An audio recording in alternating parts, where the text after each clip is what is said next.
Janae Teakin. I'm the Housing and Community Development Manager for the City of McKinney. I also serve as the liaison to the Public Arts Commission. The Public Arts Commission does sculptures and public art for the City of McKinney and also provides nonprofit grants for performing arts for nonprofits, arts nonprofits within the city.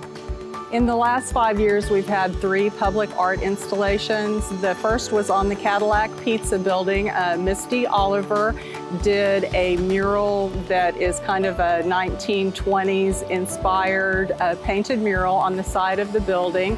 Last year, Reginald Adams did the mosaic on the Chestnut Street parking garage. So that's a lovely mosaic and mural that can be seen from Highway 5.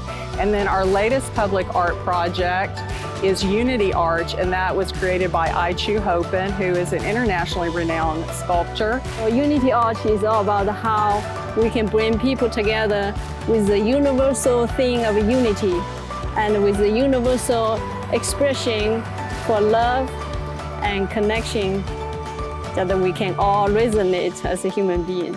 This is something that's important to the residents of McKinney, the culture, the vibrancy of McKinney, particularly downtown McKinney, the #1 place to live in the United States in 2014. All of that is because of our culture, the wonderful performing arts that we have, and the visual arts that are important to the residents. If you want more information on public art in McKinney, you can go to the Culture and Recreation tab on the McKinney webpage and learn more about performing arts in McKinney as well as public art.